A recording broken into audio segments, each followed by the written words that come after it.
Hello everyone, welcome back. So today let us have a discussion on microprocessor based overcurrent relay.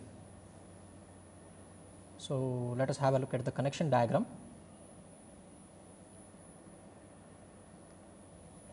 So this is the connection diagram which we are going to refer for connecting the microprocessor relay. The pin numbers are shown.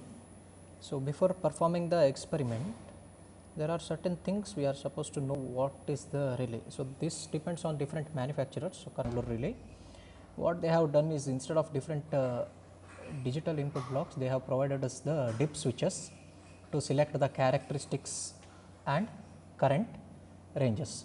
So to select the characteristics, there is a SW2 block. Now the block what we are seeing is used to select the set current with respect to the required values. So let us see what are the initial settings we need to do. So here we are setting fault current, what is the level of fault current that we are setting, and we are setting the range, and these particular settings are used to select the type of characteristics what is required. So observe those two formulae carefully. Now we are setting the small a value and we have set it to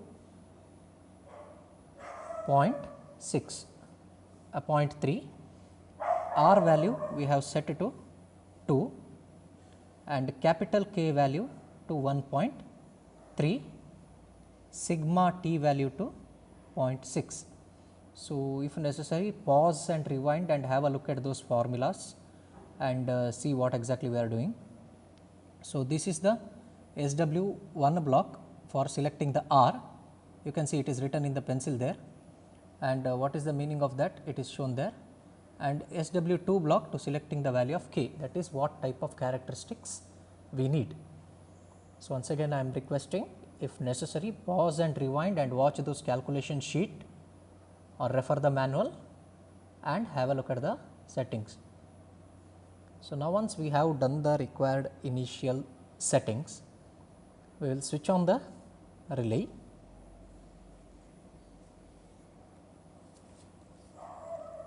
For the time being, we have selected the normal inverse characteristics. We will keep it in the test mode.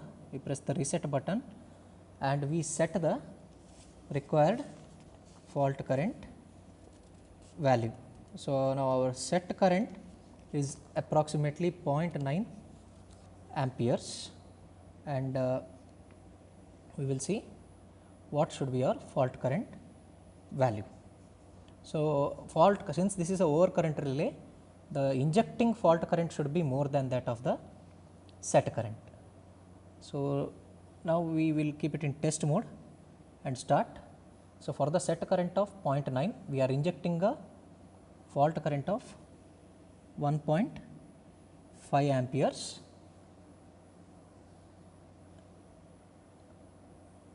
Now we have reset it and it is in the test mode. So it is taking 3.05 seconds to trip. We can hear the tripping sound. Let us keep it in the set mode and slightly increase the fault current and see how the relay behaves. So as per our understanding, higher the fault current, faster should be the tripping action. Let us test it. So now instead of 1.5, we have kept it in 1.8 and we observe that it is 2.29 seconds. So now further, if necessary, we can take the trials for different values of fault current as per our requirements. So initially we took for 1.8, now we can try for 2, 2.2, up to 2.5 amperes. We can try this as per our requirements. Now once again we are testing for 1.8 amperes and this is the fault current value and this is the time required, that is 2.45 seconds.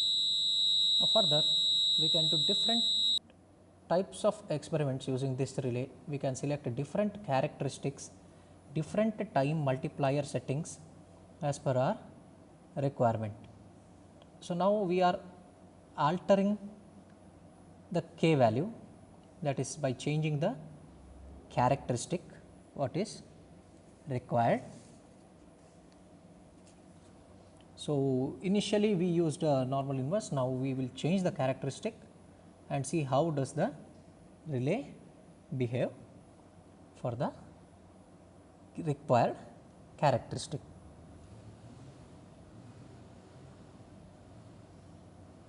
So, it is necessary to close this door, without that the relay mechanism will not start because of the limit switch which are kept there.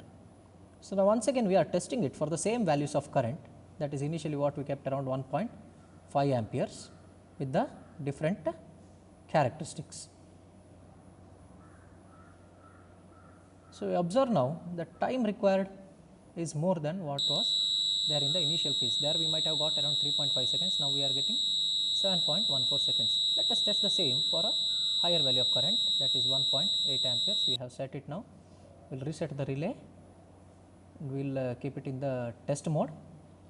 After stopping it,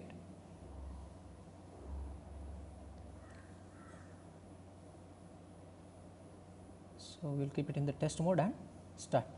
Now, for around 1.8 amperes we had got 2.46 seconds initially for normal characteristic, now we are getting 5.17. Similarly, we can repeat the experiments for definite time and extremely inverse, and so that is all we have got for today. Thank you.